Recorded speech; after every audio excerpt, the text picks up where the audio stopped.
We're going to begin now, and when the seventh person comes, we'll be in a position to vote. So the Senate Committee on Health, Education, Labor, and Pensions is coming to order. Today, we will be holding a vote to authorize an investigation into the bankruptcy of Steward Healthcare and to subpoena its CEO.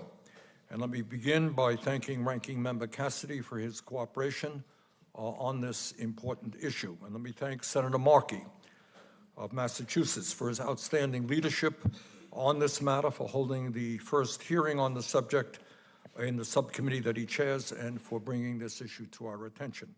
Ed, thanks very much. In my view, and I think the view of most Americans, we have a healthcare system today that is broken, it is dysfunctional, it is wildly expensive, and in many cases, it is extremely cruel.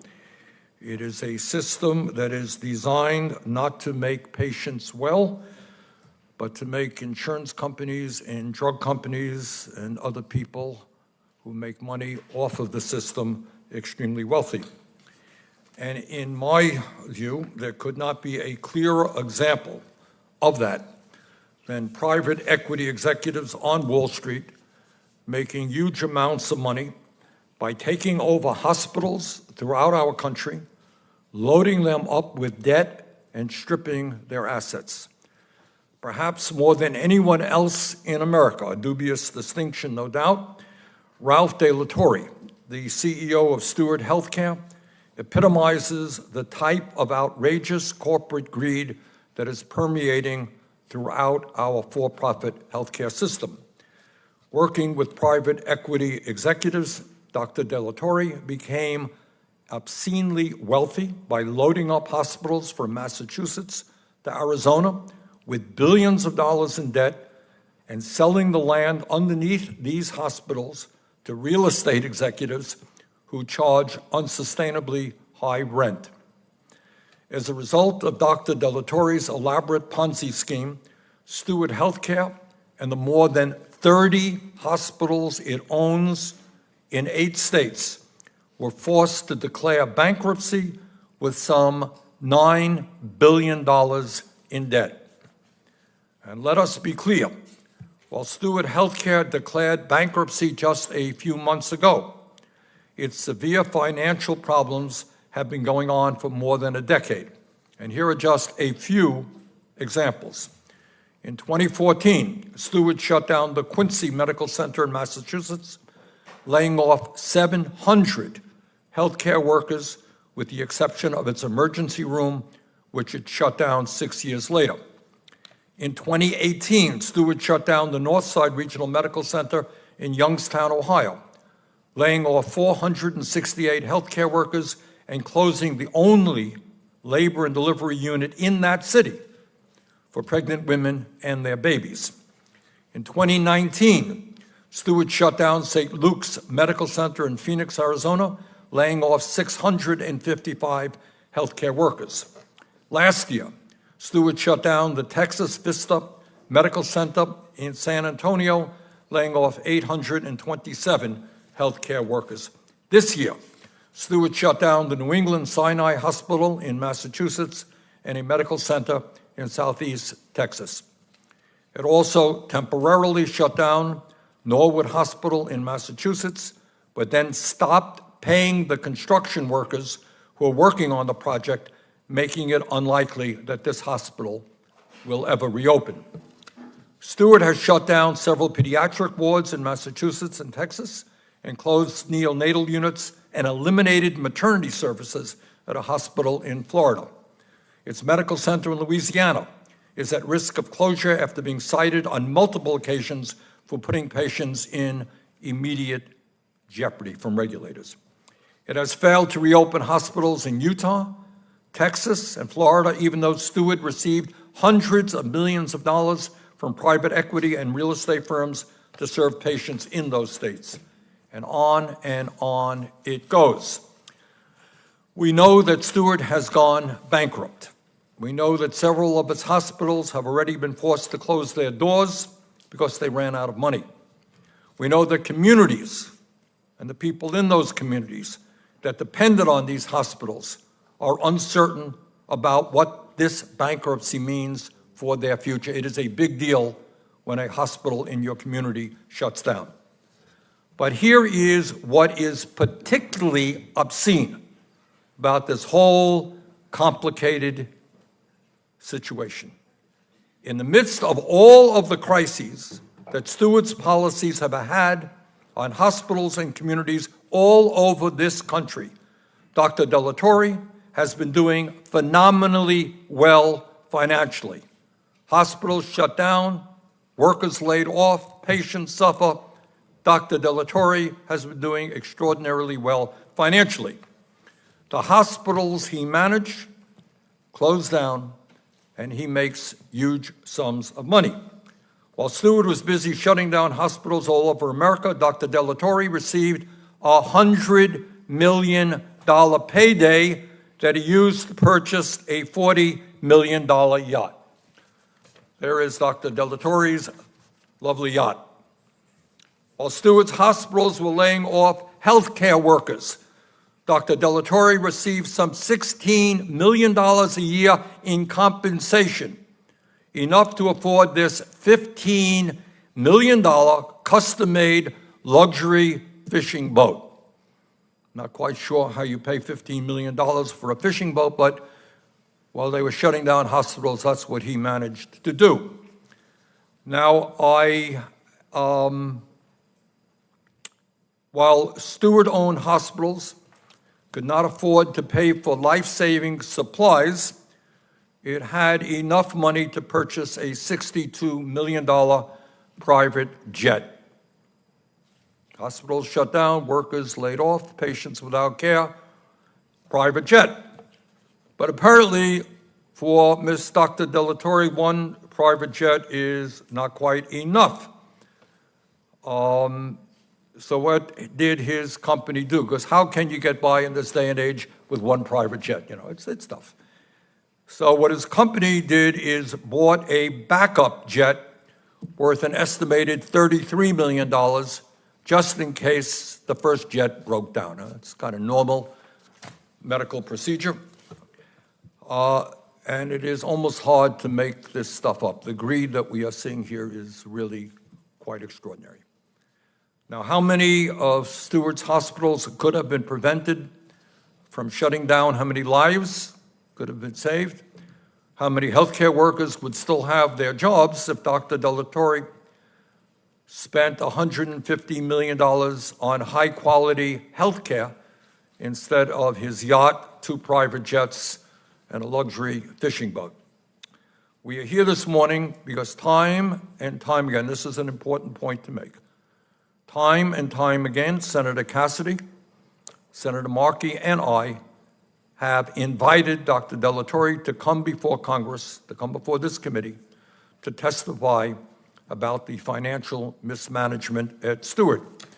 And time again, he has arrogantly refused. Well, today we are saying enough is enough. It is time for Dr. Delatorre to get off of his yacht and to explain to Congress the financial chicanery which made him extremely wealthy while the hospitals he managed went bankrupt. It is time for Congress to hold Dr. Delatorre accountable for his extreme greed. And let us also be clear, this is not just about Dr. Delatorre. Cerberus, the private equity firm he partnered with, made an $800 million profit from its investments in Steward Healthcare. Where did that money go? Other than Dr. Delatorre, who else benefited financially from these financial schemes? Those are just some of the questions we will be asking. Further, this is not just about Steward Healthcare. In America today, rather alarmingly, private equity firms own 460 hospitals, 22% of all for-profit hospitals in our country. How many of these hospitals are being loaded up with debt in order to make a handful of executives at private equity firms even wealthier? How many of these hospitals are in danger of being shut down? How many patients are at risk because these hospitals may no longer afford to purchase life-saving medical equipment? These are questions that the American people deserve to know, and these are questions that we must be asking. Senator Cassidy, you are recognized for an opening statement.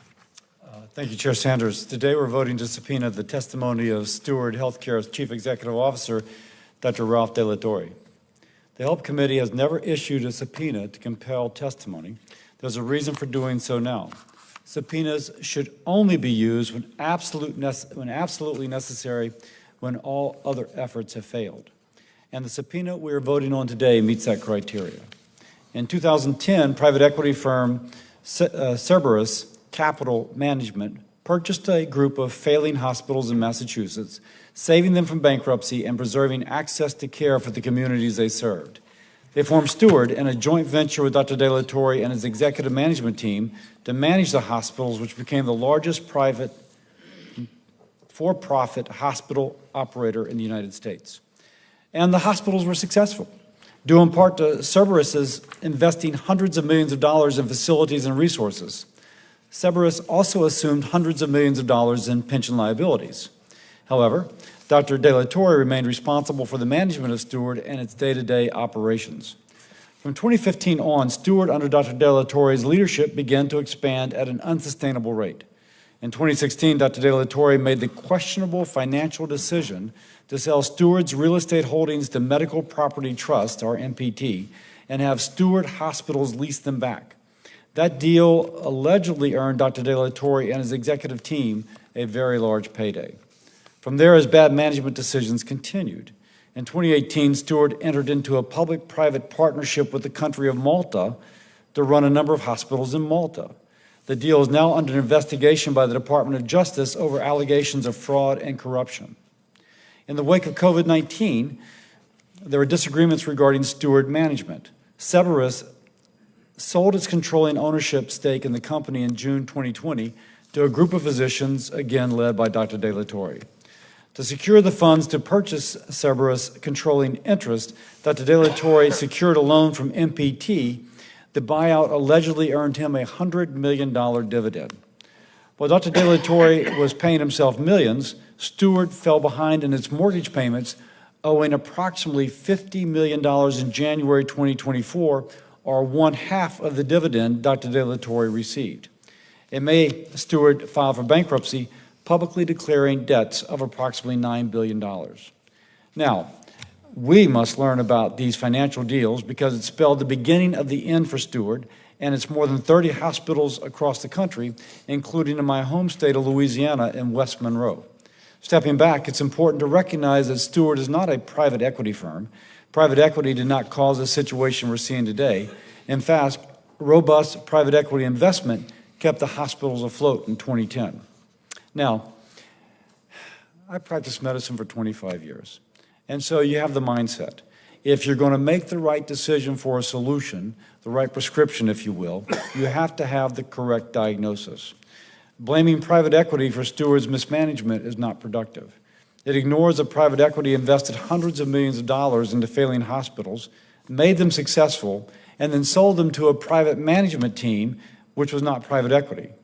So to make the correct diagnosis is important if we're going to come up with the correct prescription. Steward's financial troubles have seriously impacted its hospitals, threatening patients' access to life-saving care. Hospitals have had essential medical supplies repossessed by banks to pay off Steward's debts. Workers at its facilities have been laid off, leading to a reduction in outpatient services and an increased burden on the remaining staff. The facility in West Monroe is Glenwood Regional Medical Center. According to the reports from the Centers for Medicare and Medicaid Services, a physician at Glenwood in West Monroe told a Louisiana state inspector that the hospital was performing, quote, third world medicine. Because of management decisions resulting in limited resources at Glenwood, the state had to force the hospital to operate at one-third its capacity. One patient died waiting for a transfer to another hospital because Glenwood did not have the resources to treat. Inevitably, nearby hospitals, in fact, hospitals across the state, absorbed that burden, straining those facilities' ability to deliver quality care. Addressing this must be a top priority. Reportedly this week, someone may purchase Glenwood, While this needs to be approved by a bankruptcy judge, it's a good sign. Now we need answers as to how Glenwood got to this point. Unfortunately, Glenwood is not unique. At a Steward-owned Massachusetts hospital, a woman died after giving birth when doctors realized mid-surgery that the supplies needed to treat her had been repossessed due to Steward's financial troubles. And these examples are across Steward's hospitals. Dr. De La Torre and his executive team's poor financial decisions and gross mismanagement is shocking. Patients' lives are at risk. Americans deserve answers. On June 25th, Chair Sanders and I asked Steward CEO Dr. De La Torre to testify before the committee. He refused without further discussion and did not counter with another date. He did not offer another company official to appear. Let me be clear, the committee would have been open to working with Steward to ensure cooperation. They ended the negotiation before it started. The decision to subpoena Steward does not come lightly, but the situation is actively impacting patients in the communities we represent. Congress has a responsibility to act. Patients should not be turned away or denied care because of Dr. De La Torre's irresponsible business practices. My goal is to ensure that residents in the community served by Steward hospitals, such as West Monroe, served by Glenwood, receive the care they get, and to get to the bottom of these problems to make sure they do not happen again. That is our top priority. I thank Chair Sanders for his collaboration in our bipartisan investigation. I urge colleagues to support this subpoena. Senator Cassidy, thank you very much. I wanted Ed Markey to say a few words because Senator Markey has been active in this. And I want to do a vote soon, but if you wanted to say a few words. No, thank you. Thank you, Mr. Chairman, very much. And first of all, thank you for allowing me to have a hearing in Boston on April 3rd on this issue, which illuminated the breadth of the absolutely irresponsible conduct that Ralph De La Torre and Steward Health have been engaging in. I want to thank you and Senator Cassidy for your leadership on this issue. And I'll just briefly make the point that on March 10th of 2010, Dr. Ralph De La Torre celebrated the creation of Steward Healthcare, the purchase of several nonprofit hospitals in Massachusetts with a commitment to offer world-class medical care. Unfortunately, Dr. De La Torre invited private equity and real estate entities into the halls of our healthcare system, and a disaster began. Under Dr. De La Torre's leadership, health providers and hospital administrators watched emergency room lines grow, forced to face patients knowing that they did not have the resources nor the staff needed to provide the world-class care that Steward and Dr. De La Torre had promised as he had purchased the nonprofit Catholic system in our state and turned it into a for-profit system, and he promised even better care. Steward let the physical and financial infrastructure of those hospitals in Massachusetts and Louisiana, Pennsylvania, Arizona, Arkansas, Florida, Ohio, and Texas wither. And while all of that was going on, as you have pointed out, he was purchasing yachts, private jets, personally enriching himself and his other colleagues as this hospital system was left in disarray. And not satisfied with going from just the 6 Catholic hospitals in Massachusetts, which are now in a state of collapse, he then expanded across the country to 30 hospitals in our country, and then went international to Malta to take over their system as well, where he is now being investigated for the very same irresponsible conduct that our committee is investigating here in the United States. So this is a story of private equity with no constraints, taking over a massive hospital system, and then looting it for their own personal wealth, allowing for the health care of the patients to wither while simultaneously enriching the individuals at the top. So I thank you, Mr. Chairman, and Ranking Member Cassidy for this leadership, because I think this hearing that we are going to have here before us is going to be an historic one. It's going to put the focus on the role private equity is playing in this hospital sector. This is not taking over a widget company. It's not taking over a coffee company. This is where they take over hospitals, and they apply the very same standards to those hospitals which they would apply to a widget company. So all I can say to Dr. De La Torre is you cannot treat communities as expendable. You are accountable. Your day of reckoning is going to arrive here on September 12th in the Health Committee. Thank you very much, Senator Markey, and thanks for your work. Okay, we're going to have two votes. I note the presence of a quorum, and we will now move to votes.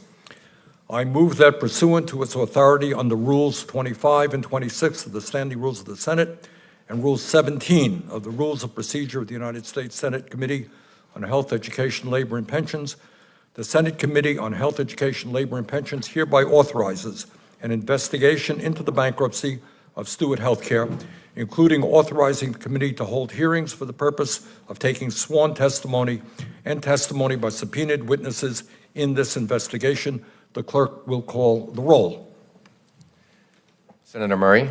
Aye by proxy. Senator Casey. Aye. Senator Baldwin. Aye by proxy. Senator Murphy. Aye by, oh, there we are. All right. Aye in person there. Senator Kane. Aye. Senator Hassan. Aye. Senator Smith. Aye. Senator Lujan. Senator Hickenlooper. Aye. Senator Markey. Aye. Senator Cassidy. Aye. Senator Paul. No by proxy. Senator Collins. Aye by proxy. Senator Murkowski. Aye by proxy. Senator Braun. Aye by proxy. Senator Marshall. Aye. Senator Romney. Aye by proxy. Senator Tuberville. Aye by proxy. Senator Mullen. Aye by proxy. Senator Budd. Aye by proxy. Chairman Sanders. Aye. I have 20 ayes, 1 nay.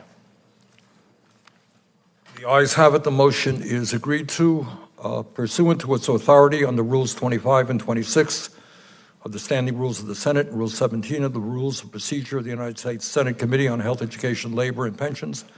The Senate Committee on Health, Education, Labor, and Pensions hereby authorizes its chair to issue a subpoena to Dr. Ralph De La Torre, Chairman and Chief Executive Officer of Steward Healthcare Systems, to give testimony at a hearing of the committee on September 12th, 2024 at 10 a.m. in 562 Dirksen Senate Office Building, or at such other time and place that may be designated regarding the bankruptcy of Steward Healthcare.